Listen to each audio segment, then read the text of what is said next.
Hello friends, how are you? I hope you are feeling good by watching this video.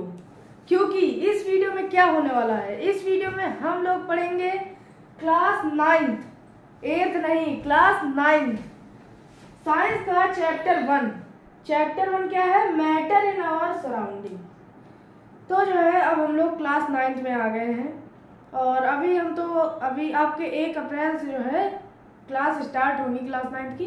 हम तो थोड़ा पहले ही video बनाए दे रहे हैं कि कुछ लोगों को पढ़ना हो तो वो पढ़ लें। तो जो है ये क्लास 9th कई लोगों को लगता होगा कि जो है बहुत टफ है, पर अगर आप पहले से पढ़ के आए हैं और अगर पहले से नहीं भी पढ़े, कुछ नहीं पढ़ा है, फिर भी अगर आप इस साल जो है अच्छे से पढ़ लेंगे तो आपका 9, 10, 11, 12 जो आपका मेन जो क्लासेस होती हैं वो आपकी बहुत बढ़िया जाएंगी। तो ये जो है अब सीरियस होने का टाइम आ गया है, तो आप जो है अच्छे से पढ़ाई करनी है सबको। तो चलिए अब जो है पढ़ते हैं चैप्टर 1 साइंस का।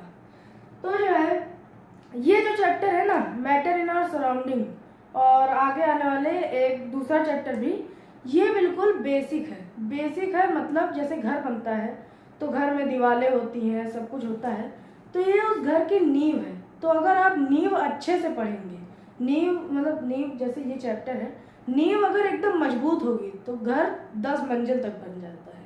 तो नींव को जो है एकदम स्ट्रांग रखना है और एकदम फुल कंसंट्रेशन के साथ आप जो है पढ़िए ये वाला chapter matter in our surrounding. एकदम बढ़िया मजे में चैप्टर पढ़ाएंगे, आपको भी बहुत मजा आएगा। तो ये देखो, मैटर इन आवर सराउंडिंग, हमारे आसपास में क्या मैटर हो गया, कौन सा मैटर, कैसा मैटर, लड़ाई झगड़ा तो नहीं हो गया, ऐसा कोई मैटर की बात नहीं हुई है यहाँ पे। मैटर क्या होता है साइंस की लैंग्वेज में? Everything that have mass and volume is called matter. कोई भी ऐसी चीज जिसके पास मास मतलब वेट हो, जैसे कि आपका वेट कितना है, ये सब आप अपने आप जो है कमेंट बॉक्स में बताएंगे कि आपका वेट कितना है। तो मास मतलब होता है वेट, और वॉल्यूम मतलब कि उसके अंदर कितना जो है स्पेस आ सकता है। जैसे कि एक मान लीजिए एक कंटेनर है या फिर ये कंटेनर है, इसके अंदर अगर हम लोग पानी भरेंगे तो कितना पानी आ सकता है, तो जो है लीटर में दिखाएगा। और मीटर क्यूब जो है वॉल्यूम का होता है, जो डिनोट करता है वॉल्यूम को, मीटर क्यूब में हम इसको डिनोट करते हैं वॉल्यूम को। तो यह है ऐसी चीज जिसके पास मास हो, वेट हो, और जिसके पास वॉल्यूम हो। वॉल्यूम मतलब उसके पास कोई मोटाई हो और जो है मतलब कोई शेप हो, वो जो है वॉल्यूम में आ जाएगा, उसको हम लोग कहते हैं मैटर। जैसे कि आपका एयर हो गया, अगर आप एक छोटे से डब्बे में एयर भरेंगे तो जो है उस डब्बे का जो वेट है वो बढ़ जाएगा, और उस डिब्बे में जो है वो भी कैपेसिटी लेगी, एयर भी कोई कैपेसिटी लेगी कि कितनी एयर आ सकती है। अब आप पूरे अर्थ की एयर तो एक डब्बे में भर नहीं सकते हैं, थोड़ी सी ही एयर आएगी आपके डब्बे में, तो वो कितनी एयर आ रही है उसी को हम लोग कहेंगे वॉल्यूम। तो उसी को हम लोग कहते हैं मैटर। अब आप कहेंगे ऐसे तो हर चीज़ मैटर हो गई, तो क्या चीज़ मैटर नहीं होती? तो जैसे आपकी हो गई लाइट को हम किसी डिब्बे में भर नहीं सकते, ना ही उसको, जैसे अभी यहाँ पे लाइट है, बल्ब उसको जला दिया और पकड़ लिया तो लाइट का कोई वेट नहीं महसूस होगा। तो जो है लाइट हो गया, और जैसे कोई आइडिया, ये सब जो है, जो थॉट, मैसेज, ये सब जो है मैटर नहीं होते हैं। ठीक है। अब जैसे आप कहेंगे कि पेपर है, पेपर का भी जो है अगर आप बहुत जो है मिनिमाइज लेवल पे जाएंगे तो उसका भी कोई ना कोई वेट और कोई ना कोई मास होगा। तभी तो जो है बुक लेते हैं तो इतना ज़्यादा वजन की हो जाती है। आप अपनी साइंस की बुक देखिए, इतनी मोटी है, तो वो उसका भी कोई वेट होगा, तो पेपर का भी कोई वेट होगा। नहीं, अगर पेपर का वेट नहीं होता तो बुक में भी बिल्कुल वेट ना होता। तो जो है वो सब चीज़ें होती हैं मैटर। तो अब देखते हैं कि जो है हमारे मैटर जो है पहले लोग क्या समझते थे। जैसे मान लीजिए 1000 साल, 5000 साल पहले लोग मैटर को किस रूप से जानते थे। तो जो है हमारे अर्ली इंडियन फिलोसोफर क्या आप लोग भी बोल सकते हैं, साइंटिस्ट ऐसे कुछ बोल सकते हैं, उन्होंने जो है मैटर को 5 एलिमेंट में बताया कि 5 एलिमेंट है हमारे संसार में जिससे सारी चीजें बनी है, हम लोग बने हैं, सब कोई बना है। तो 5 एलिमेंट को उन्होंने क्या नाम दिया? पंच तत्व। आपने कई जगह सुना भी होगा कि पंच तत्व जो है, पंच तत्व से हमारा शरीर बना है, कई लोग कहते भी हैं। तो पंच तत्व नाम दिया। पंच तत्व में क्या आता है? एयर आती है, हवा, अर्थ आती है, पृथ्वी यानी कि मिट्टी भी आ सकती है, फायर आता है, अग्नि, स्काई आकाश, और वाटर जो है पानी। तो इनको जो है पंच तत्व नाम दिया गया। पर आगे चल के जो हमारे साइंटिस्ट थे उन्होंने ढूंढा कि जो है हमारे पास मैटर, हर कोई चीज होती है जो मैटर कहलाई जा सकती है, जिसके पास मास हो या फिर वॉल्यूम हो। ये याद रखिएगा मैटर की डेफिनेशन। ये जो आपका PT1 का एग्जाम होगा इसमें 100% गारंटी से मैटर की डेफिनेशन आएगी और पंच तत्व के नाम भी आ सकते हैं। अब जो है आपकी बुक का जो 1.1 दिया गया है कि फिजिकल नेचर ऑफ मैटर, कि मैटर जो है कैसे दिखने में होते हैं, किस तरह के मैटर होते हैं, वो सब हम लोग पढ़ते हैं। ठीक है, तो 1.1 में ही 1.1 जो है वो क्या प्रॉपर्टी दी गई है कि मैटर जो है वो बना होता है पार्टिकल्स से। अब देखिए, 2 तरह के लोग हुए इस दुनिया में, पहले की बात कर रहे हैं। 2 तरह के लोग हुए। एक ने माना कि जो है हम लोग जो है हम ही थे, मतलब हमारे अंदर और कोई भी छोटा सेल या फिर किसी और चीज से हम लोग नहीं बने, हम लोग हम ही थे और उसी से हम लोग बने, हम ही हैं जो है। और एक आदमी ने माना कि जो है हम लोग पार्टिकल से बने हैं, कि हम लोग जैसे सेल से बने हैं, ये रियलिटी है, तो सेल से बने हैं ऐसा लोगों ने माना। तो जो है फिर बाद में प्रूव क्या हुआ कि हम लोग जो है पार्टिकल से बने हैं। कोई भी चीज हो वो सब पार्टिकल से बनी है। मैटर के जो है मेनली 3 स्टेट होती हैं, पर जो है 2 स्टेट और जोड़ी गई हैं, एक प्लाज्मा और दूसरा है बोस आइंस्टाइन कंडेंसेट। उसको हम लोग लास्ट वीडियो में लास्ट जो है वीडियो के लास्ट में पढ़ेंगे, जो अगली वीडियोस आएंगी उसमें। पहले अभी हम लोग ये देख लेते हैं कि फिजिकल नेचर ऑफ मैटर क्या होता है। मैटर जो है बना होता है पार्टिकल्स से, पार्टिकल्स से बना होता है मैटर। अब कैसे? पार्टिकल्स, मान लीजिए आपको सॉलिड लिक्विड गैस का भी बता देते हैं।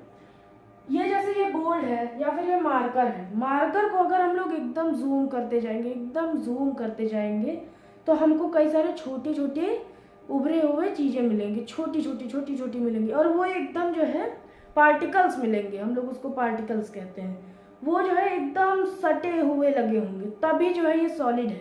अगर जो है अभी बताते हैं आपको, सॉलिड जैसे ये मार्कर है, इसमें जो है पार्टिकल कैसे होंगे, you you you you you you you एकदम सटा के लगे होंगे कि एकदम जो है कहीं से जाने की जगह नहीं है। तो ये जो है इस तरह के पार्टिकल होते हैं आपके सॉलिड में, ये याद रखिएगा। सबसे ज्यादा कंप्रेस्ड पार्टिकल जो होते हैं वो सॉलिड में होते हैं। अब जैसे मान लीजिए आपका पानी है, पानी में जो है आपका हाथ आराम से चला जाएगा, वही आप अगर इस जो है दीवार के अंदर हाथ डालने के लिए हाथ यूं डालेंगे तो आपका हाथ ही टूट जाएगा। क्यों? क्योंकि इसके पार्टिकल बहुत जो है पास में है। और पानी के पार्टिकल किस तरह होते हैं? पानी के पार्टिकल इस तरह होते हैं, ये देखिए इस तरह। इनके अंदर जो है ये क्या होता है? लिक्विड। पानी के पार्टिकल एकदम पास होते हैं, पास इसके होता है सॉलिड के, पानी के जो है सॉलिड सेल का धूर होते हैं। तो देख लीजिए यहाँ पे अच्छा खासा गैप है कि कोई भी चीज अंदर जा सके, पर जो है सॉलिड में बिल्कुल भी गैप नहीं है। अब देख लीजिए गैस का, गैस में इस तरह से कुछ होता है, ये देखिए यहाँ पे जो है गैस लिख दे रहे हैं, गैस में इतनी दूर पार्टिकल होते हैं। अगर जो है गैस सॉलिड हो जाती, कुछ इस तरह हो जाती, तो हम लोग एकदम अड़ जाते, एकदम हम लोग हाथ कुछ नहीं हिला पाते। अभी हम लोग यूं फ्रीली नाच गाना सब कुछ कर सकते हैं हवा में, कोई दिक्कत नहीं। अगर जो है इधर उधर घूम सकते हैं, पर इसके अंदर कहीं जा पाएंगे? नहीं जा पाएंगे। तो यही जो है होता है सॉलिड लिक्विड गैस में पार्टिकल का बदलाव, जिससे जो है कोई चीज सॉलिड बनती है, कोई चीज लिक्विड बनती है, कोई गैस बनती है। ठीक है, तो अभी काफी है। अब characteristic of particle of matter, अभी पार्टिकल ऑफ मैटर के हम लोग कैरेक्टरिस्टिक देखेंगे। कि कैसे होते हैं ये सब पार्टिकल ऑफ मैटर। तो जो है 4 कैरेक्टरिस्टिक्स हैं। पहली है दीज आर वेरी स्मॉल। ये तो सबको पता होगा कि जो पार्टिकल होते हैं वो सब बड़े छोटे छोटे होते हैं। और दूसरा क्या है, स्पेस बिटवीन देम, उन सब के बीच में स्पेस होता है। अब स्पेस कैसे होता है, आप जो है अगर एयर के बीच में स्पेस ना हो तो जो हम लोग हाथ हिला पाएंगे नहीं। जैसे कि जो सॉलिड होता है हमारा, उसके बीच में स्पेस बहुत ज़्यादा होता है, मतलब बहुत कम होता है, एकदम वाइब्रेट ही करते हैं। अगर आप किसी सॉलिड पे टक से मारेंगे तो बस वो उसके पार्टिकल वाइब्रेट करेंगे। तो जो है उसमें जो है बहुत कम स्पेस होता है। तो अगर मान लीजिए ये हमारा हाथ है, सॉलिड है, फिर बाद में अगर हम इसके आर पार हाथ निकालना चाहें तो नहीं निकल पाएगा, बहुत ज़्यादा फोर्स लगेगी आर पार निकालने में। और वही एयर में हम लोग झुला सकते हैं हाथ, वाटर में भी हम लोग पानी में हाथ डाल सकते हैं, क्योंकि उसके बीच में स्पेस कम होता है, ज़्यादा होता है स्पेस, सॉलिड में कम होता है। तो जो है स्पेस सब में होता है, पर किसी में कम होता है, किसी में ज़्यादा होता है। ठीक है, ये सब तो सबको क्लियर हो गया। एक बार फिर से बता देते हैं कि ये जो है बहुत स्मॉल होते हैं और स्पेस होता है। कैसे स्पेस होता है, एयर में स्पेस होता है, लिक्विड में स्पेस होता है, बट सॉलिड में स्पेस बहुत कम होता है, जिसकी वजह से हम लोग हाथ आर पार नहीं डाल सकते। जैसे वुडन टेबल है तो उसमें भी हम लोग हाथ आर पार नहीं ले जा सकते। तीसरा क्या है, दे आर कंटिन्यूसली मूविंग। अब पार्टिकल ऑफ मैटर जो है वो जो है कंटिन्यूसली भागा दौड़ा करता है। अब आप कैसे बिलीव कर लेंगे, क्या हमारी चेयर कहीं भाग जाती है, क्या टेबल कहीं भाग जाती है, नहीं। तो कैसे मूव करता है, अब एयर तो जो है भागा ही करती है हर जगह, एयर हर जगह रहती है, हवा चलती है तो जो एयर के मैटर, जो एयर के जो पार्टिकल है वो इधर उधर मूव करते हैं। तो जो है एयर मूव करती है, पानी भी मूव करता है। तो ये सब जो है कंटिन्यूसली, अब जैसे सॉलिड में भी वो सब वाइब्रेट करते हैं जो पार्टिकल ऑफ मैटर है, तो वो बेचारे सब दबके रहते हैं, एयर में सब खुल के जीते हैं। तो वही रहता है यहाँ पे कि वो जो है कंटिन्यूसली मूविंग रहते हैं। अब जो है एक और बात जान लेते हैं कि जैसे आपने जो पानी है उसको अगर आपने उबालना चालू किया तो उसमें पानी में हलचल होने लगती है ज़्यादा तेज।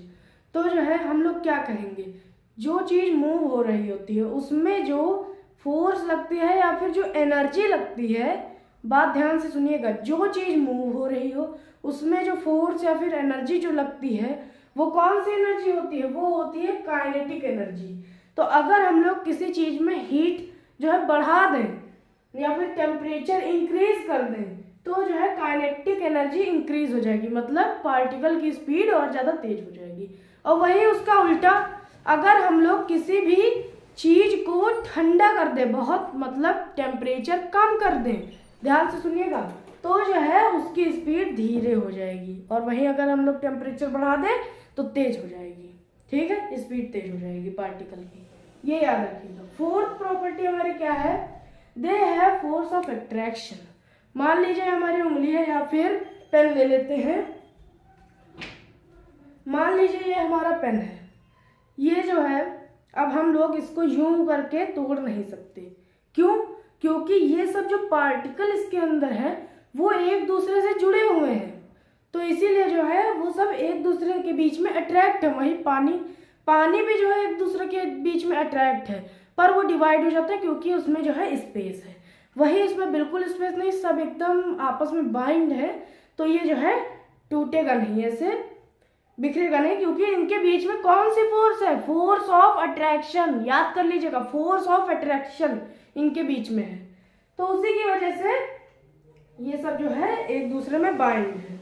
अब जो है एक ये सब तो हमारा कैरेक्टरिस्टिक हो गया। अब जो है एक पॉइंट देख लेते हैं, intermixing of particle of two different type of matter on their own is called diffusion. अब जो है आप कहेंगे कि क्या ये पेन दूसरे पेन के बीच में मिक्स हो जाएगा, नहीं होगा, पर पानी में चीनी तो घुल जाती है और नमक भी तो पानी में घुल जाता है, वो सब तो मिक्स हो जाते हैं। तो जो है वही बात यहाँ पे बताई गई है कि जैसे पानी के बीच में स्पेस होता है तो उस स्पेस को जो चीनी के पार्टिकल होते हैं वो मिक्स हो जाते हैं, जाके उस स्पेस में घुल जाते हैं। और वही जैसे कोई परफ्यूम है, उस वो भी जो है एयर में जो है स्मेल फैलाता है अपनी, तो वो भी जो है एयर के पार्टिकल में मिक्स हो जाता है, क्योंकि उनके बीच में स्पेस है। अब इसके बीच में तो स्पेस है नहीं, तो इस वजह से इसमें जो है कुछ भी मिक्स नहीं हो सकता। तो जो है अगर हम लोग पानी में चीनी घोलते हैं तो उस प्रोसेस को, जिसमें दो टाइप के मैटर को एक दूसरे में इंटरमिक्स किया जाता है, जिसमें दो टाइप के मैटर को एक दूसरे के बीच में इंटरमिक्स किया जाता है, उस प्रोसेस को कहते हैं डिफ्यूजन। ठीक है, जैसे कोई दो चीज है, जैसे एयर है, लिक्विड है, उसको बीच में इंटरमिक्स कर देंगे तो जो है उस प्रोसेस का नाम होगा डिफ्यूजन। वही पानी, चीनी या फिर नमक को इंटरमिक्स करेंगे एक दूसरे के बीच में तो वो डिफ्यूजन कहलाएगा। ठीक है, और ऐसे ही जैसे फूड कलर होता है तो उसको भी पानी में डालेंगे, मिक्स हो जाएगा तो उससे भी डिफ्यूजन कहेंगे। इंक डाल देंगे तो वो भी हो जाएगा। अब जो है 1.3 हमारा देख लेते हैं कि स्टेट ऑफ मैटर। ये तो सबको पता होगा, क्लास फर्स्ट सेकंड में भी पढ़ा दिया जाता है कुछ बच्चों को, फोर्थ में तो आपको पता ही चल गया होगा कितने टाइप के मैटर होते हैं। सॉलिड, लिक्विड, गैस, ये सबने पढ़ा है। सॉलिड, लिक्विड, गैस, इसके बारे में बहुत लोगों को आता भी होगा। सॉलिड सॉलिड फॉर्म में होता है, लिक्विड लिक्विड फॉर्म में होता है, गैस गैस फॉर्म में होती है। और पर जो है दो मैटर और डिस्कवर किए गए हैं, प्लाज्मा और बोस आइंस्टाइन कंडेंसेट। तो उनको तो जो है लास्ट में आपका एक पैराग्राफ दिया गया है, उसी में हम लोग पढ़ लेंगे, वो चैप्टर के लास्ट में बताया जाएगा। पर अभी के लिए हम सॉलिड, लिक्विड, गैस ही मानते हैं। ठीक है, तो सॉलिड, लिक्विड, गैस तक हमारा हो गया है। और आपको 1.2 बताना था, वो भी बता दिया। ये सॉलिड, लिक्विड, गैस, तो अब उसी को हम लोग डिटेल में पढ़ेंगे। तो देख लीजिए, सॉलिड स्टेट हमारी क्या होती है, जब कोई चीज ठोस अवस्था में होती है उसे हम लोग सॉलिड स्टेट कहते हैं। तो देख लेते हैं क्या है। They have a definite shape. Definite shape होता है, डिस्टिंक्ट बाउंड्रीज और फिक्स्ड वॉल्यूम। जैसे इसका शेप है, अब इसका शेप बदल देगा तो नहीं इस मार्कर का शेप, अब ये सॉलिड है तो वैसा ही रहेगा। और डिस्टिंक्ट बाउंड्रीज, इसकी जैसे ये सब बाउंड्रीज हैं तो अब ये बाउंड्रीज बदलेंगी नहीं। और फिक्स्ड वॉल्यूम, इसका वेट भी जो है फिक्स्ड ही रहेगा और इसके अंदर जितनी कैपेसिटी होगी वो सेम रहेगी। एग्जाम्पल में pen, table, bed, band etcetera. ठीक है, अब हम लोग देखेंगे लिक्विड स्टेट। सॉलिड स्टेट में कुछ नहीं था, आप लोगों को पता ही होगा जो चीज सॉलिड हो।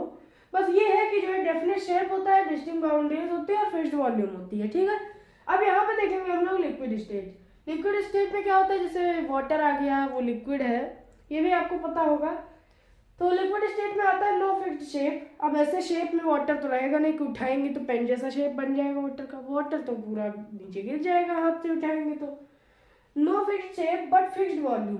अब अगर किसी जार में वाटर भरेंगे तो उस जार में अब इतना नहीं है कि पहली बार में इतना वाटर आ गया, बाकी दूसरी बार में इतना ज़्यादा वाटर आ गया, आएगा तो सेम ही अमाउंट में वाटर।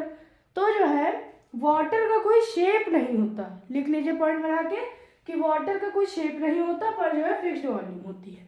ये होती है प्रॉपर्टी वाटर की। इसको हम लोग फ्लूइड भी कहते हैं, वाटर को, लिक्विड स्टेट को। वाटर बता रहे हैं, लिक्विड स्टेट। वाटर के अलावा आपका coffee, T, cold drink, milk, ये सब भी आ जाएगा लिक्विड में। ठीक है, तो ऑल्सो कॉल्ड फ्लूइड। एग्जाम्पल देख लीजिए, वही बताया, water, milk, T, coffee, cold drink etcetera. अब देखिए 3 पॉइंट दिए गए हैं।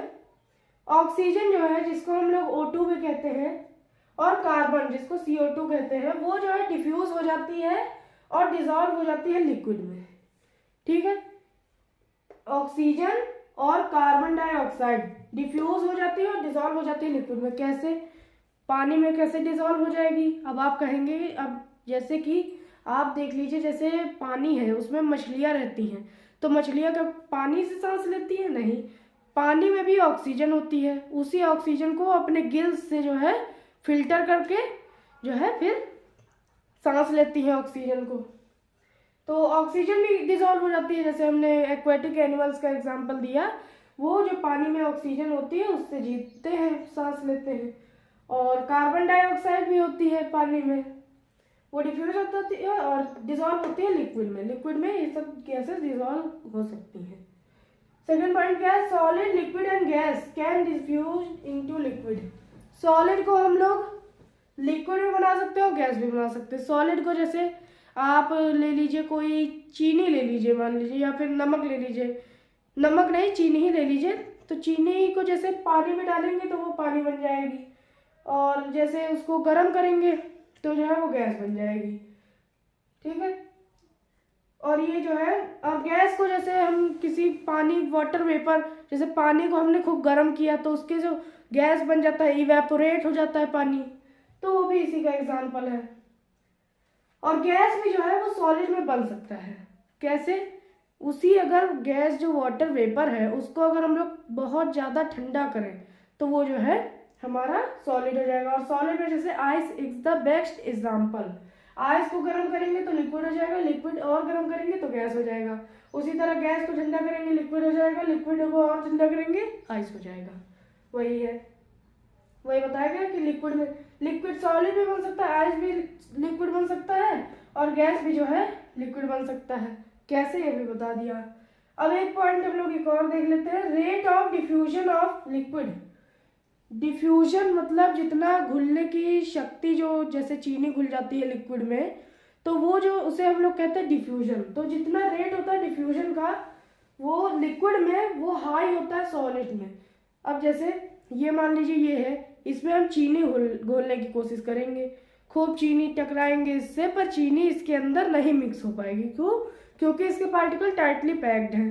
पर सॉलिड, लिक्विड के पार्टिकल जो है उतना टाइटली पैक नहीं होते हैं जितना सॉलिड में होते हैं, तो उसके अंदर गैप होता है, तो पानी में जो है चीनी घुल जाएगी। तो वही इसमें बताया गया है कि जो है लिक्विड का जो डिफ्यूजन रेट है वो हाई होता है सॉलिड से, क्योंकि लिक्विड में पार्टिकल जो है ज्यादा फ्रीली मूव कर सकते हैं कंपेयर टू सॉलिड। अब तीसरा है हमारा गैसियस स्टेट। गैसियस स्टेट में क्या होता है, गैस जो भी आ जाती है जैसे ऑक्सीजन, कार्बन डाइऑक्साइड, एयर में जो है ये सब होती है। पॉइंट इसमें देख लेते हैं, it can be highly compressible. Gas में जो है पार्टिकल के बीच में डिस्टेंस बहुत ज्यादा होती है। एक बार फिर से आपको बता देते हैं, जैसे सॉलिड में यू एकदम टाइटली पैक्ड रहेंगे सॉलिड, ठीक है। लिक्विड में थोड़ा ऐसे रहेंगे, ज्यादा टाइटली पैक्ड नहीं होंगे तो लिक्विड में हो जाएगा। और गैस में जो है कुछ इस तरह से पार्टिकल रहेंगे, बहुत ज्यादा स्पेस होगा। तो आप देखिए, जिस चीज में स्पेस होगा तो अगर हम उसको दबाएंगे तो वो दबेगी नहीं। जिस चीज में स्पेस होगा अगर हम लोग उसको दबाएंगे तो दबेगी नहीं। जैसे कि स्पॉन्ज को हम लोग दबा देते तो अंदर की एयर बाहर चली जाती है। तो वही एग्जाम्पल ये है कि जो है अगर हम लोग इसको कंप्रेस करेंगे तो सबसे ज्यादा कंप्रेस हो जाएगी, इसको दबाएंगे नहीं दबेगा। वाटर भी कंप्रेस हो जाता है, और ये गैस जो है, गैस सबसे ज्यादा हाईली कंप्रेसिबल है। तो यह है एग्जाम्पल देख लीजिए, एलपीजी। जैसे एलपीजी आपका जो खाना बनाने के लिए जो कुकिंग वाली गैस होती है वो एलपीजी होती है। उसका फुल फॉर्म क्या होता है ये याद कर लीजिएगा, एक एक नंबर के आपके आ सकते हैं कि एलपीजी का फुल फॉर्म होता है लिक्विफाइड पेट्रोलियम गैस। उसी तरह सीएनजी जो गाड़ियों में आजकल वैन में यूज की जाती है वो सीएनजी होती है। कई सारी टैक्सी में भी सीएनजी यूज की जाती है। उसका फुल फॉर्म क्या होता है, कंप्रेस्ड नेचुरल गैस। और इसी तरह कई सारी गैस होती है। एक और स्टार है, diffusion rate of gas is higher than solid and liquid. अब देख लीजिए, सॉलिड, लिक्विड और गैस में कंपैरिजन करते हैं। सॉलिड में जो है जो डिफ्यूजन रेट होता है बिल्कुल लो होता है। तो यहाँ पे लिख दे रहे हैं, सॉलिड में डिफ्यूजन रेट होता है वो लीस्ट होता है, एकदम लो। और जो लिक्विड होता है हमारा, लिक्विड में डिफ्यूजन रेट हाई होता है, हाइयर मतलब सॉलिड से ज्यादा होता है। और जो गैस होता है, गैस में हमारा डिफ्यूजन रेट हाईएस्ट होता है। अब डिफ्यूजन रेट का एक और एग्जांपल ले लेते हैं कि जैसे आप कहीं, जैसे आपके घर के पास में मान लीजिए मिठाई की दुकान है, तो जब वहाँ सुबह सुबह मिठाई बनती है तो आपके घर तक खुशबू आती है। वो कैसे? क्योंकि जो उसके जो गरम गरम जैसे मिठाई रहती है तो उसमें जो पार्टिकल होते हैं वो, जैसे हीट पे आपको बताया था कि जब कोई चीज़ में हीट होती है तो इसकी काइनेटिक एनर्जी बढ़ जाती है, तो उसकी वजह से वो ज़्यादा दूर तक मतलब भागने लगती है, उसके मूवमेंट फास्ट हो जाते हैं। तो गैस में तो स्पेस मिल गया उसको, तो अब वो बहुत जल्दी जल्दी जल्दी जल्दी भागती है, इधर उधर फैल जाती है। सारी जो हीट होती है, हीट से पार्टिकल उसके जो गैस में निकलते हैं वो सब फैल जाते हैं इधर उधर, तो उसी वजह से आपको उसकी खुशबू आती है। और वही अगर कोई चीज़ ठंडी हो जाती है तो उसमें उसकी काइनेटिक एनर्जी कम हो जाती है, तो उस वजह से आपको खुशबू कम आती है, पास जाना पड़ता है उसके लिए। तो ये बताया गया कि गैस में जो है डिफ्यूजन रेट बहुत ज़्यादा होता है सॉलिड और लिक्विड के कंपैरिजन में। अब एक और लास्ट पॉइंट है हमारा कि the mass per unit volume of a substance is called density. अब किसी चीज पे वेट मास मान लीजिए ये एक यूनिट है, इस पे जो है per unit volume of a substance is called density. एक यूनिट पे कितनी वॉल्यूम होगी उस सब्सटेंस की, मान लीजिए एक यूनिट है उसमें कितनी वॉल्यूम आ सकती है, कितनी चीज आ सकती है, उसको हम लोग कहते हैं डेंसिटी। डेंसिटी का फॉर्मूला क्या होता है? डेंसिटी का फॉर्मूला होता है मास अपॉन वॉल्यूम। मास को हम लोग वॉल्यूम से डिवाइड कर देंगे तो जो है डेंसिटी आ जाएगी। तो ये 1.4 जो आपका दिया गया है वो पूरा कवर करेंगे हम लोग। Can matter change it's state? Yes. कैसे? पानी को अगर हम लोग गर्म करेंगे तो वो भाप बन जाएगा, वेपर बन जाएगा, और अगर पानी को ठंडा करेंगे तो वो आइस बन जाएगा। इतना तो आप सबको पता है ना? पता है ना? तो वही बात है। फिर 1.4.1 में क्या है? Effect of change of temperature. अगर हम पानी को गर्म करेंगे तो क्या होगा? पानी को या फिर किसी भी चीज़ को अगर हम लोग गर्म करेंगे तो क्या होगा? टेम्परेचर में उसके चेंज लाएंगे तो क्या होगा? गर्म अलग हो गया, टेम्परेचर अलग हो गया। हम हीट की बात कर रहे हैं, पर टेम्परेचर का चेंज क्या होता है वो बताएंगे। जैसे टेम्परेचर चेंज हुआ तो पार्टिकल के बीच में काइनेटिक एनर्जी बदल जाएगी। आप कहेंगे कि ये क्या हो गया? काइनेटिक एनर्जी क्या होता है? तो काइनेटिक एनर्जी क्या होता है? पार्टिकल तो आप लोगों को पता है छोटे छोटे, बहुत छोटे छोटे छोटे होते हैं, तो उनके पास भी एक एनर्जी होती है। जैसे हमने आपको कैरेक्टरिस्टिक बताई कि जो पार्टिकल ऑफ मैटर होते हैं वो कंटिन्यूसली मूविंग होते हैं, तो उनके बीच में एक एनर्जी होती है। कौन सी एनर्जी होती है? उसी को हम लोग काइनेटिक एनर्जी कहते हैं। वो एनर्जी क्या काम करती है? जो उन पार्टिकल को मूव करने में हेल्प करती है। पार्टिकल के बीच में जो मूवमेंट होता है, जैसे एयर के बीच में मूवमेंट होता है, ये अभी हम लोग ऐसे ऐसे कर रहे हैं तो एयर के बीच में मूवमेंट हो रहा है, तो उसके पार्टिकल जो है वो मूव कर रहे हैं, तो उसमें जो एनर्जी होती है पार्टिकल के मूवमेंट में, उसको हम लोग कहते हैं काइनेटिक एनर्जी। एक बार फिर से सुनिए, जो पार्टिकल के मूवमेंट में जो एनर्जी होती है उसे हम लोग क्या कहते हैं? Kinetic energy. ठीक, तो टेम्परेचर के चेंज करने में काइनेटिक एनर्जी बढ़ जाएगी। तो अब हम लोग पढ़ना स्टार्ट करते हैं। The minimum temperature at which a solid melts to become a liquid at the atmospheric pressure is called its melting point. कोई भी मिनिमम टेम्परेचर जिसपे कोई भी सॉलिड यानी कि आइस मेल्ट हो जाती है, become a liquid at the atmospheric pressure is called melting point. तो आइस का जैसे मेल्टिंग पॉइंट है कितना है? 273.15 केल्विन। केल्विन को सेल्सियस में कैसे कन्वर्ट करेंगे अभी आपको इसी वीडियो में बता देंगे। तो 273.15 केल्विन मतलब 273 केल्विन का क्या मतलब होता है? इसका मतलब होता है 0 डिग्री सेल्सियस। तो 0 डिग्री सेल्सियस 273.15 केल्विन मतलब कितना छोटा सा, कितना बिल्कुल माइनर चेंज लाने पे आइस जो है वो वाटर में कन्वर्ट हो जाती है। तो वही मतलब 0 डिग्री होता है 273 का। अब 15 का हमें नहीं पता, इतना करने की आपको जरूरत भी नहीं पड़ेगी, बस हाँ ये समझ लीजिए कि 0 डिग्री में 0.15 मतलब 273 केल्विन में 0.15 कर देंगे तो वो आइस मेल्ट होने लगेगी। अगर 273 हो तो वो आइस की फॉर्म में रहेगी। ठीक है, तो उसी को कहते हैं मेल्टिंग पॉइंट। कि कोई भी चीज सॉलिड जिसका मिनिमम टेम्परेचर की वो कितनी में मेल्ट हो जाए तो उसे हम लोग कहेंगे एटमॉस्फेरिक प्रेशर पे, तो उसे हम लोग कहेंगे मेल्टिंग पॉइंट। कोई भी सॉलिड मिनिमम टेम्परेचर में मेल्ट हो जाए उसे हम लोग कहेंगे मेल्टिंग पॉइंट एटमॉस्फेरिक प्रेशर में। ये आपको याद रखना है। Melting point of a solid is an indication of force of attraction between particle. जो मेल्टिंग पॉइंट होता है सॉलिड के बीच में वो इंडिकेट करता है force of attraction between particles. कैसे? जैसे आपका आइस है, तो आइस में क्या होता है? आइस में अगर आप मेल्ट करेंगे तो पार्टिकल के बीच में जो फोर्स ऑफ अट्रैक्शन है वही तो उसको तोड़ रही है, वही तो आइस को सॉलिड से लिक्विड के फॉर्म में ला रही है। दिमाग लगाइए, जो आइस की फॉर्म है वो वाटर तभी तो बना रही है जब उसके पार्टिकल टूट रहे हैं। तो वही होता है हमारा, ये फोर्स ऑफ अट्रैक्शन दिखाता है पार्टिकल के बीच में, मेल्टिंग पॉइंट। ठीक है, आइस का मेल्टिंग पॉइंट कितना होता है ये याद रख लीजिए। अगर कोई टीचर स्ट्रिक्ट होगा तो आपको ये क्वेश्चन जरूर देगा कि आइस का मेल्टिंग पॉइंट कितना होता है, 273.15.15 केल्विन।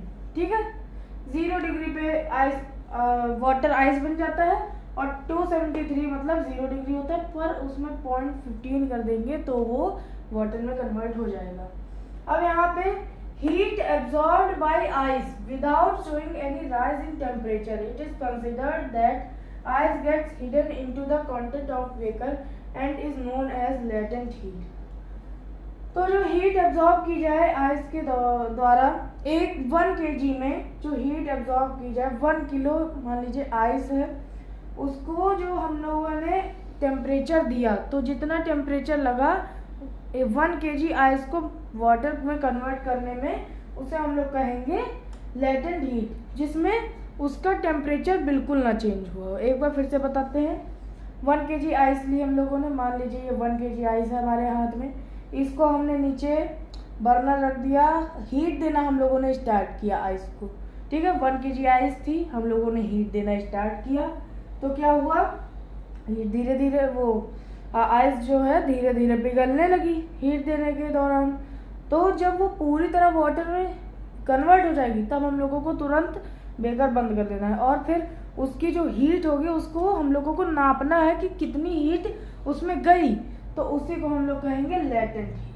ठीक, यहाँ तक समझ में आ गया।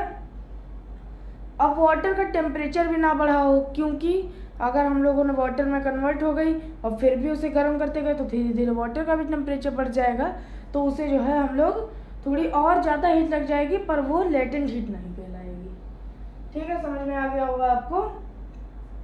अब वही बात है, amount of heat required to change 1 kg solid into liquid, 1 kg ice को लिक्विड में कन्वर्ट करेंगे, वही चीज दी गई है।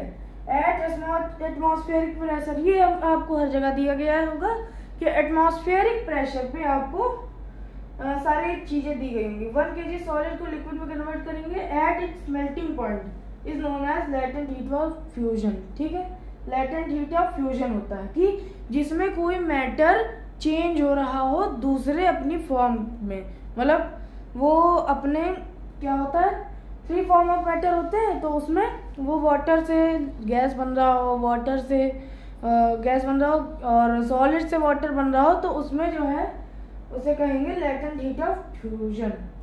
ठीक है, और इसमें जो है राइज इन टेम्परेचर नहीं होना चाहिए, ये आप याद रखिएगा।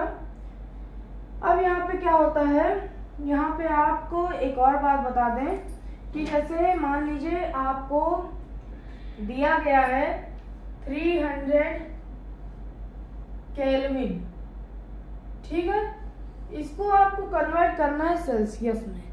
तो केल्विन से सेल्सियस बनाने में आप क्या करेंगे, केल्विन से सेल्सियस बनाने में आपको ये तो पता है कि 0 डिग्री मतलब 273 केल्विन होता है, तो उतने में हम लोग 273 माइनस कर देंगे। ठीक है, बस आपका सेल्सियस आ जाएगा। तो 3 से 1 इधर गया 10 होगा, फिर इधर से 1 जाएगा तो 9 बचेगा, ये 10 हो जाएगा। 10 में से 3 माइनस कर देंगे तो यहाँ पे 7 आ जाएगा, फिर यहाँ पे 2 आ जाएगा, यहाँ पे 1 आ जाएगा, तो 127 डिग्री सेल्सियस होगा।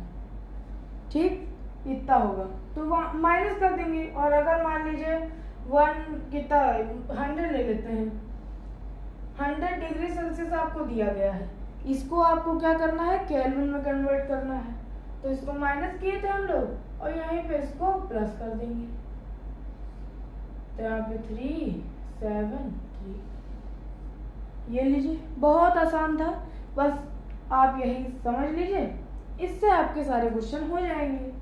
ठीक है, तो ये आपको एक और बात बता दी जो आपकी बुक में नीचे छोटा सा दिया होगा, कुछ लोग पढ़ते नहीं है उसको, पर वो बहुत इंपॉर्टेंट होता है, उससे बहुत ज़्यादा क्वेश्चन आते हैं। Particle of water at 0 degree have more, ये मोर का साइन है, energy than particle of ice at 0 degree. तो अब ये समझिए, पार्टिकल ऑफ वाटर जैसे 0 डिग्री पे पानी रखा हुआ है और वही 0 डिग्री पे आइस भी रखी हुई है। किसके पास ज़्यादा एनर्जी होगी? तो वो बताते हैं आपको। जैसे वाटर रखा है एक जगह पे, आइस रखा है एक जगह पे, यहाँ पे हम लोगों ने फ्रिज में रख दिया, 0 डिग्री टेम्परेचर हो गया, तो वाटर भी है आइस भी है, तो आइस में ज़्यादा एनर्जी होगी कि वाटर में? अब इसका रीज़न बताते हैं, वाटर में ज़्यादा एनर्जी होगी। क्यों? क्योंकि आपको ये तो पता है कि सॉलिड में क्या होता है, सारे पार्टिकल ऐसे ऐसे ऐसे ऐसे ऐसे ऐसे ऐसे ऐसे एकदम पास पास होते हैं। लिक्विड में सारे पार्टिकल ऐसे ऐसे होते हैं, ठीक है, और गैस में तो ऐसे ऐसे होते हैं। तो काइनेटिक एनर्जी आपको बताया कि मूव करते हैं तो उसमें काइनेटिक एनर्जी होती है, जितना मूवमेंट हो पाता है। तो आइस में तो सब वाइब्रेट करके ही रह जाएंगे, और वाटर में तो सब फ्रीली मूव कर लेंगे, गैस में तो सबसे ज़्यादा होंगे।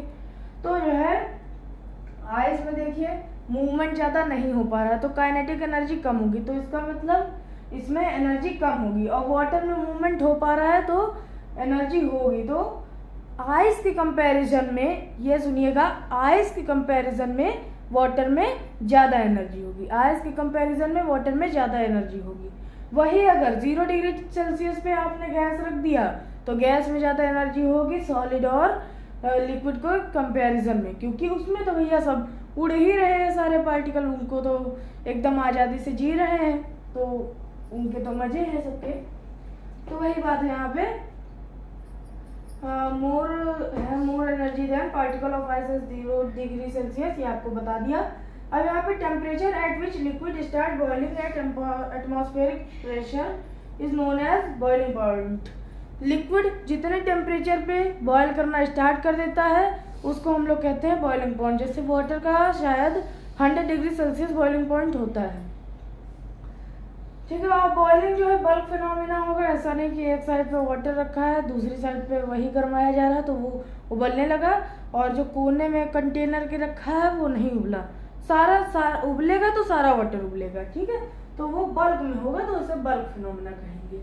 और यहाँ पे क्या है, लास्ट लाइन दी गई है, पार्टिकल इन स्टीम और वाटर वेपर एट 373 केल्विन, यानी कि 100 डिग्री, ये देखिए 100 डिग्री में 273, तो 373 केल्विन मतलब 100 डिग्री, उसमें मोर एनर्जी होगी than water at same temperature. बताया क्यों? क्योंकि इसमें पार्टिकल ज़्यादा फ्रीली नहीं मूव कर पा रहे हैं, इसमें तो पार्टिकल उड़ रहे बढ़िया आज़ादी से, तो इसमें काइनेटिक एनर्जी ज़्यादा होगी, तो उसमें जो है इसमें एनर्जी वाटर के कंपैरिजन में ज़्यादा होगी, ठीक। अब यहाँ पे हो गया, कुछ डायग्राम दिए हुए हैं, जैसे सॉलिड में हीट पास करेंगे तो वो लिक्विड हो जाएगा, लिक्विड में हीट और पास करेंगे तो गैस हो जाएगा।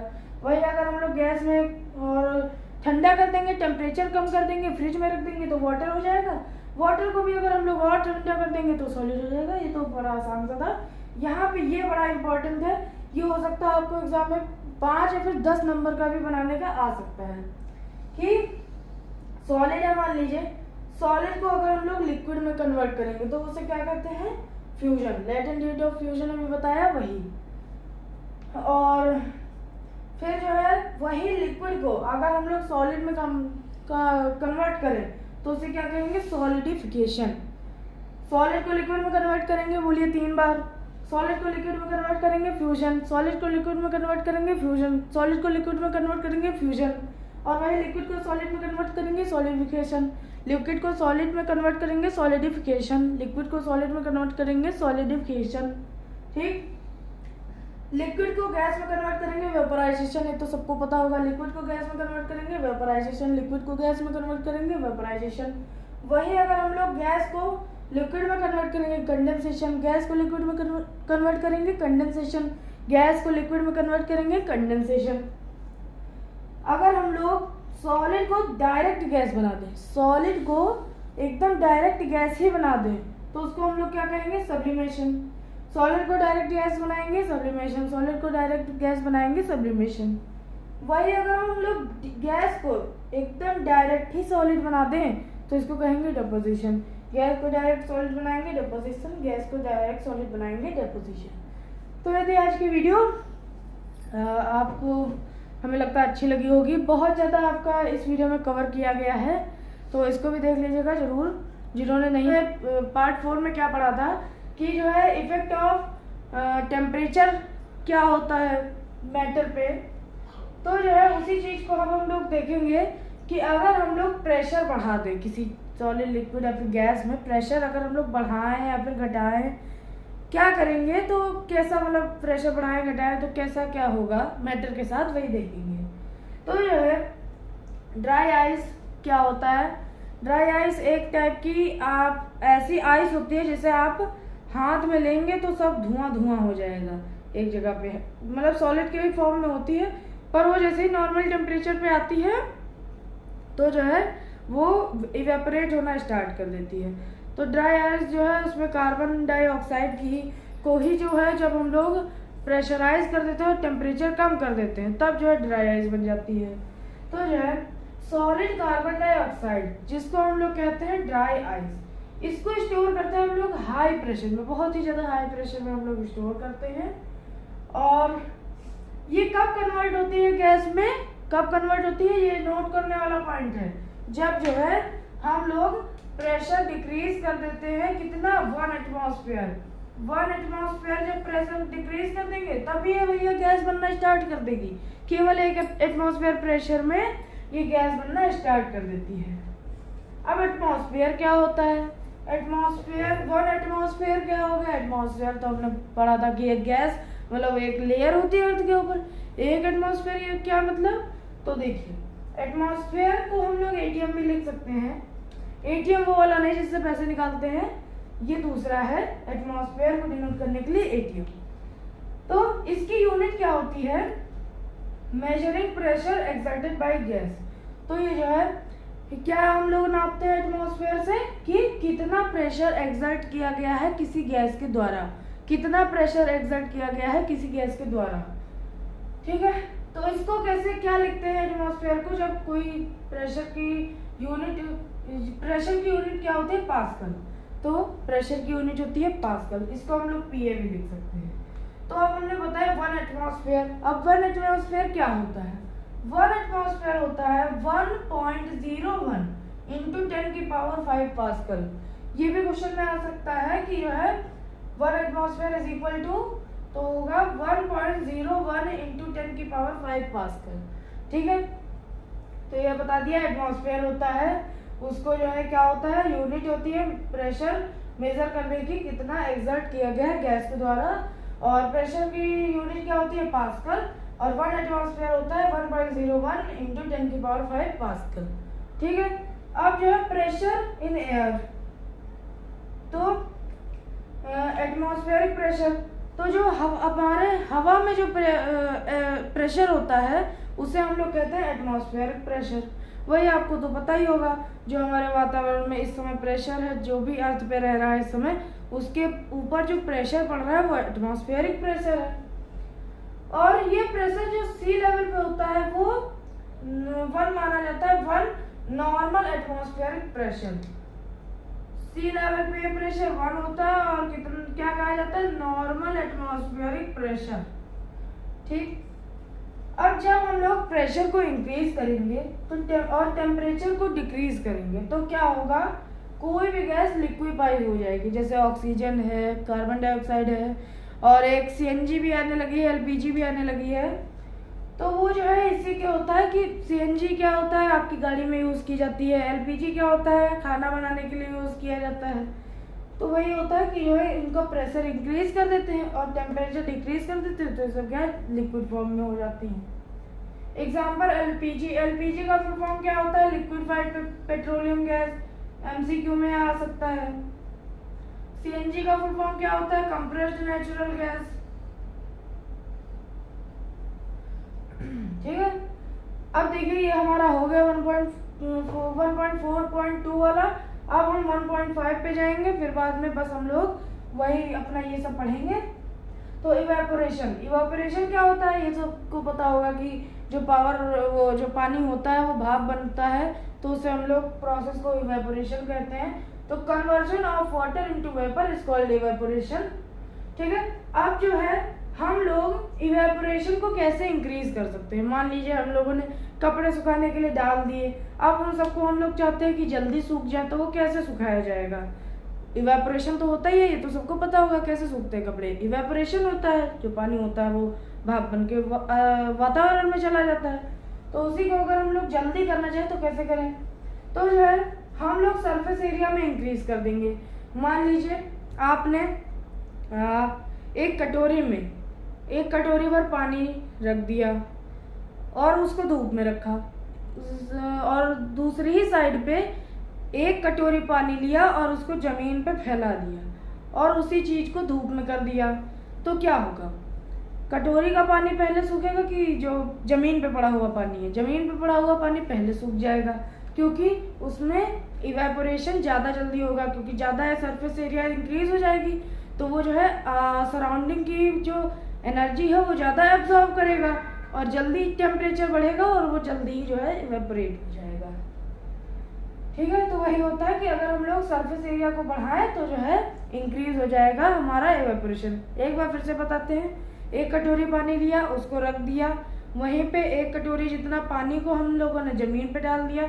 दोनों धूप के ऊपर हैं, मतलब धूप दोनों के ऊपर आ रही है सनरेज, और तो कौन सा ज़्यादा जल्दी इवेपोरेट होगा, कटोरी वाला होगा नहीं। जो जमीन पे पड़ा हुआ है वो जल्दी हो जाएगा, क्योंकि उसकी सरफेस एरिया इंक्रीज हो गई है और वो जो है आसपास की सराउंडिंग से एनर्जी ले रहा है, उसका टेम्परेचर भी जल्दी थोड़ा बढ़ जाएगा और वो इवेपोरेट हो जाएगा। और इंक्रीज इन टेम्परेचर, वही बताया, इंक्रीज इन टेम्परेचर, ज़्यादा गर्मी होती है तो ज़्यादा जल्दी पानी सूखता है। और ह्यूमिडिटी डिक्रीज कर दो। जैसे आपने बारिश में देखा होगा कि बारिश में कपड़े जल्दी नहीं सूखते, क्यों, क्योंकि आसपास की एयर में पानी बरसा होता है, तो आसपास की एयर में वाटर के जो पार्टिकल है वो ज़्यादा घूम रहे होते हैं, तो उनको जगह चाहिए होती है कि जो है हम जगह कम हो जाती है एयर में, तो उनको जगह चाहिए होती है, तो जगह बनाने में उनके लिए बहुत टाइम लग जाता है, तो उसी वजह से ह्यूमिडिटी में जो है नहीं हो पाता है। एक बार फिर से बताते हैं ह्यूमिडिटी मतलब एटमॉस्फेयर में जो वाटर पार्टिकल होते हैं उसी को हम लोग कहते हैं ह्यूमिडिटी। मॉइस्चर भी आप इसे कह सकते हैं। फिर फोर्थ क्या है, wind, increase in wind speed. Wind की स्पीड, हवा ज़्यादा तेज चलती है तो जैसे आपके पसीना आ रहा होता है तो आपका पसीना बड़ा आराम से सूख जाता है, और उसी तरह जैसे हवा से जैसे हेयर ड्रायर वो भी इसी तरह का काम करता है, तो वो भी इंक्रीज इन विंड स्पीड। एक बार फिर से 4 पॉइंट है, increase in surface area, increase in temperature, decrease in humidity, increase in wind speed. Increase in surface area, increase in temperature, decrease in humidity और इंक्रीज इन विंड स्पीड। ये हो गया हमारा rate of evaporation increases with. अब यहाँ पे how does evaporation cause cooling. अब जो है हमारा इवेपोरेशन ठंडा होने में कैसे मदद करता है। जैसे कि इवेपोरेशन, जैसे पसीना निकला आपके और फिर वो जो है इवेपोरेट हो गया, तो उस समय का जैसे पसीना निकला और बड़ी तेज हवा चले, भले वो गर्म हुआ हो तब भी हम लोगों को ठंडा लगता है, तो उसी टाइप का ये भी है कि इवेपोरेशन कैसे कॉज करता है कूलिंग। अब जो है why should we wear cotton cloth in summer. हम लोग जैकेट क्यों नहीं पहनते, दूसरे कपड़े क्यों नहीं पहनते, हम लोग कॉटन ही क्यों पहनते समर में, क्योंकि जो हमारा स्वेट निकलता है और जो हमारी हीट एनर्जी निकलती है बॉडी से वो ज़्यादा आराम से इवेपोरेट हो जाती है कॉटन की मदद से, ज़्यादा आराम से इवेपोरेट हो जाता है जो भी स्वेट होता है और हीट एनर्जी, और हम लोग जो है कूल हो जाते हैं। तो वही है इसमें कि जो है हमारा ये जो कॉटन है वो ज़्यादा अच्छे से मदद करता है इवेपोरेशन में, तो जो है हम लोग इसे समर में पहनते हैं। Why do we see water droplet on the outer surface of a glass containing ice cold of water. अब मान लीजिए हम लोगों ने फ्रिज खोला और उसमें से एक ठंडी ठंडी बॉटल निकाली, यहाँ टेबल पे रख दी, मान लीजिए बॉटल रख दी, और फिर आप 2 ही 3 मिनट बाद देखेंगे कि उसकी वो बॉटल बाहर से पूरी भीग जाती है। ऐसा क्यों? क्योंकि जो हमारे एयर में एटमॉस्फेयर में जो वाटर वेपर हैं वो उस बॉटल को फोर्स करेंगे कि वो ज़्यादा जल्दी गर्म हो, नॉर्मल टेम्परेचर, रूम टेम्परेचर पे लाने की कोशिश करेंगे, तो वही होगा कि जो है उनके ऊपर वो खुद ही ठंडे हो जाएंगे और वो पानी बन जाएंगे। बॉटल का पानी बाहर निकल के नहीं आता, वो एयर का पानी बॉटल पे जमा हो जाता है। अब यहीं पे आपको एक और बात बता देते हैं कि जैसे मान लीजिए आपने एक्टॉन डाला या फिर नेल पेंट रिमूवर आपने अपने हाथ पे डाला, तो फिर आपको बड़ा ठंडा ठंडा महसूस होगा। ऐसा क्यों? क्योंकि जो हमारे हाथ में जो हीट एनर्जी है वो नेल पेंट रिमूवर यूज़ कर लेगा, उसके अंदर एब्जॉर्ब कर लेगा और फिर उसी चीज़ को एटमॉस्फेयर में भेज देगा, तो उसी लिए आपको जो है बहुत ठंडा ठंडा लगता है। और यही जो है कारण उसका भी होता है कि मटके में पानी ठंडा क्यों होता है, क्योंकि मटका जो है पानी की जो हीट होती है वो एब्जॉर्ब कर लेता है और अपने मिट्टी के बहुत छोटे छोटे छेद होते हैं उसमें से, तो जो है उनमें से वो हीट एनर्जी निकाल देता है, तो इस वजह से मटके का पानी ठंडा होता है। ठीक है, तो ये जो है हम लोगों ने पढ़ लिया है, अब सब कुछ कंप्लीट हो गया है। बस हमारा 2 स्टेट ऑफ मैटर बचे, उन्हें हम लोग बुक से कवर कर लेंगे, क्योंकि इतना ज़्यादा लिखने को था तो इसमें लिखते तो ज़्यादा टाइम लग जाता। बुक से ही एक इतना बड़ा पैराग्राफ है, बुक से कर लेंगे कवर। तो ये सब आपको समझ में आ गया होगा। एक बार फिर से रिपीट कर देते हैं। क्या होता है ड्राई आइस, ये तो पता होगा, हाई प्रेशर में स्टोर की जाती है और ये कब कन्वर्ट होती है गैस में, जब 1 एटमॉस्फेयर का प्रेशर हम लोग डिक्रीज कर देते हैं। एटमॉस्फेयर मतलब एटीएम यूनिट होती है measuring pressure exerted by gas, और प्रेशर की यूनिट क्या होती है पास्कल। पास्कल को भी एक बार बॉक्स में कर देते हैं। और 1 एटमॉस्फेयर क्या होता है 1.01 इंटू 10⁵ पास्कल। और प्रेशर क्या होता है एयर में atmospheric pressure at sea level, इसे कहता है 1। नॉर्मल एटमॉस्फेरिक प्रेशर भी कहते हैं हम लोग। प्रेशर इंक्रीज करें और टेम्परेचर डिक्रीज करें तो जो है हम लोग किसी भी गैस को लिक्विफाई कर सकते हैं, जैसे कि एलपीजी लिक्विफाइड पेट्रोलियम गैस जो कि हम लोग खाने में यूज़ करते हैं, सीएनजी कंप्रेस्ड नेचुरल गैस जो कि हम लोग गाड़ी चलाने में यूज़ करते हैं। रेट ऑफ इवेपोरेशन इंक्रीजेस में 4 फैक्टर आपको बताए थे।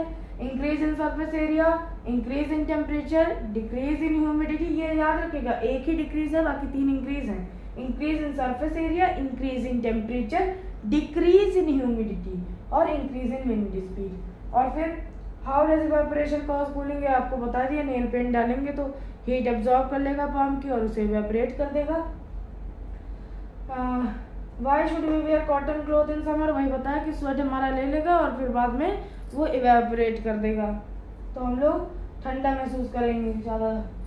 फिर क्या है यहाँ पे, हाँ, why do we see water droplet on the outer surface of a glass containing ice cold water. पानी जब हम लोग ठंडा निकालते हैं तो वो उसके ऊपर पानी के बबल क्यों आ जाते हैं, क्योंकि एटमॉस्फेयर की एयर उसे रूम टेम्परेचर पे लाने की कोशिश करती है और जो एटमॉस्फेयर में वाटर वेपर होता है वो उसके ठंडा करने के कारण वो खुद ठंडा हो जाता है, मतलब ज़्यादा नॉर्मल टेम्परेचर लाने के कारण वो खुद ही ठंडा हो जाता है।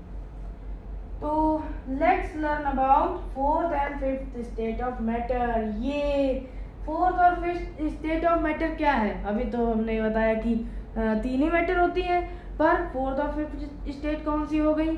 देखिए 2 स्टेट आपको ढूंढी गई है, एक प्लाज्मा और एक बोस-आइंस्टाइन कंडेंसेट। उसको चलिए कॉपी में बता देते हैं अभी, क्योंकि बड़ा पैराग्राफ है। तो यहाँ तक हमारा लगभग चैप्टर कंप्लीट हो गया है। अब हम लोग जो है देखते हैं, हमारा बुक से पढ़ लेंगे प्लाज्मा और बोस-आइंस्टाइन कंडेंसेट के बारे में। तो चलिए अब देखते हैं हमारा 4th स्टेट ऑफ मैटर। तो यहाँ पे now scientist are talking of 5 state of matter, solid, liquid, gas, plasma और बोस-आइंस्टाइन कंडेंसेट। तो जो है एक 4th स्टेट ऑफ मैटर है प्लाज्मा और 5th स्टेट मैटर है कौन सा, बोस-आइंस्टाइन कंडेंसेट। तो प्लाज्मा के बारे में पहले पढ़ते हैं। The state consist of super energetic and super excited particles, these particle are in the form of ionised gas. तो ये प्लाज्मा जो है कहाँ पाया जाता है, जैसे हम लोगों का सूरज हो गया, सूरज यानी सन, तो वहाँ पे ये प्लाज्मा पाया जाता है। जितने भी मतलब बहुत हाई टेम्परेचर, इतना टेम्परेचर नहीं कि 50 डिग्री 70 डिग्री हम लोग अब हाई मानते हैं, पर वो अर्थ पे हाई है। टेम्परेचर जितना सूरज का होता है, जितना अर्थ के कोर का होता है, इनर कोर का, और जितना सूरज के कोर का होता है उतना टेम्परेचर जो है उसमें प्लाज्मा बनता है। तो ये जो है प्लाज्मा किस फॉर्म में होता है? आयोनाइज्ड गैस के फॉर्म में। The fluorescent tube and neon sign bulb consist of plasma. जो ये फ्लोरोसेंट ट्यूब होती हैं और नियॉन साइन बल्ब होते हैं, इनमें जो है प्लाज्मा होता है। Inside a neon sign bulb there is a neon gas. इसके अंदर नियॉन गैस होती है नियॉन साइन बल्ब के अंदर। और inside a fluorescent tube there is a helium gas और सम अदर गैस। ठीक है, फ्लोरोसेंट ट्यूब के अंदर हीलियम गैस होती है और कुछ अदर गैस होती है। The gas gets ionised that is, तो जो गैस होती है वो आयोनाइज्ड हो जाती है और that is gets charge when electricity energy flows through it. तो इससे जो है उसे चार्ज मिल जाता है जब इलेक्ट्रिकल एनर्जी जो है फ्लो होती है। This charging up create plasma growing inside the tube और bulb. The plasma glows with a special colour. Plasma जो है कि स्पेशल कलर से ग्लो करता है depending on the nature of gas. जैसी गैस होगी वैसा प्लाज्मा ग्लो करेगा। The sun and the star glow because of the presence of plasma. तो सूरज जो हम चमकते हुए देखते हैं वो प्लाज्मा की ही वजह से चमकता है। The plasma is created in star because of very high temperature. इसको मार्क कर लीजिएगा ये वेरी हाई टेम्परेचर को, क्योंकि वेरी हाई टेम्परेचर पे प्लाज्मा बन पाता है। ठीक है, अब जो है बोस आइंस्टाइन कंडेंसेट, ये नाम कैसे पड़ा? तो जो है 1920 में इंडियन फिजिकिस्ट सत्येंद्र नाथ बोस, ये हैं सत्येंद्र नाथ बोस, SN बोस लिखा है। और सत्येंद्र नाथ बोस ने जो है कुछ कैलकुलेशन की जिससे जो है उन्हें पता चला कि फिफ्थ स्टेट ऑफ मैटर है। तो building on his calculation Albert, देखिए सत्येंद्र नाथ बोस जो थे उन्होंने कैलकुलेशन की, फिर बाद में उनकी कैलकुलेशन को एल्बर्ट आइंस्टाइन ने देखा और उन्होंने कहा कि एक पांचवा स्टेट ऑफ मैटर भी हो सकता है। तो जो है वो एक नया मैटर ढूंढा गया और वो जो है बहुत ही ज़्यादा लो टेम्परेचर पे होता है। मतलब एब्सोल्यूट 0 डिग्री, वो 0 केल्विन जो होता है उसे एब्सोल्यूट 0 माना जाता है टेम्परेचर। तो उस पर जो है ये पाया जाता है, क्योंकि 0 डिग्री सेल्सियस कितना होता है? 273 केल्विन। अभी आपको बताया था 0 डिग्री सेल्सियस कितना होता है? 273 केल्विन। और 273 केल्विन को जब हम लोग 0 ले आए तो उसे एब्सोल्यूट 0 टेम्परेचर माना जाता है। कहा जाता है कि ब्लैक होल का भी टेम्परेचर उतना ही होता है। तो जो है अब यहाँ पे देखते हैं कि प्रिडिक्ट कर लिया। The Bose Einstein condensate, BEC भी हम कह सकते हैं, 2001 में एरिक ए एक साइंटिस्ट थे।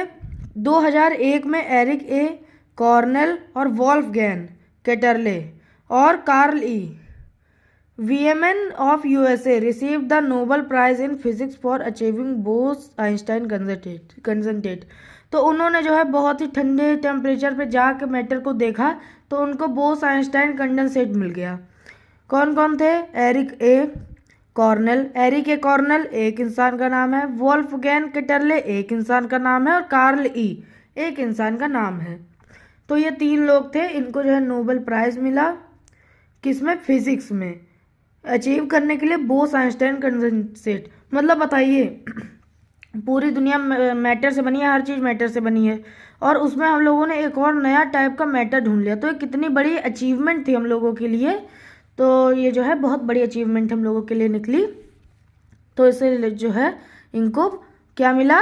नोबेल प्राइज मिला। Bose Einstein condensate, the BEC is formed by cooling a gas. किसी भी गैस को एक्सट्रीम लो डेंसिटी में कूल कर दें तो BEC हमको बोस आइंस्टाइन कंडेंसेट मिल जाता है। About 100,000 the density of normal air.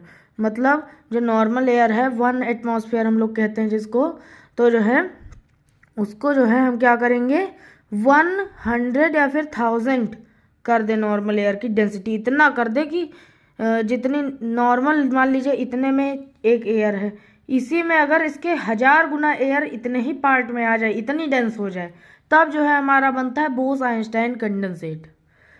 ठीक, टू सुपर लो टेम्परेचर भी हमने बता दिया, एब्सोल्यूट 0 केल्विन करना चाहिए तब मिलेगा। You can log on www.chem4kit से तो बताया गया .com टू गेट। इनके बारे में और इंफॉर्मेशन जाननी है तो आप गूगल भी कर सकते हैं, वैसे इसको भी देख सकते हैं। On this fourth and fifth state of matter. तो आपको तो इतना ही याद करना है, पर ये याद जरूर कर लीजिएगा। मोर टू नो आप लोग छोड़ देते हैं ऐसे ही हल्का में लेकर, तो इसको ले लीजिएगा, याद कर लीजिएगा, और इसी से ज़्यादा क्वेश्चन बनने की संभावनाएं हैं। तो जो है यही तक हमारी वीडियो थी। चैप्टर हो गया है हमारा कंप्लीट। तो फ्रेंड्स, अगर आपको वीडियो अच्छी लगी हो तो लाइक ज़रूर कर दीजिएगा, चैनल को सब्सक्राइब भी ज़रूर कर दीजिए, आपको आने वाली वीडियो की नोटिफिकेशन सबसे पहले मिल जाएंगी, और आपको इसी तरह के आगे पार्ट भी मिलते जाएंगे। और शेयर भी कर दीजिए अपने फ्रेंड्स के साथ, ताकि उन्हें भी इस तरह की वीडियो मिल जाए। मिलते हैं अगली वीडियो में। Thank you and bye bye.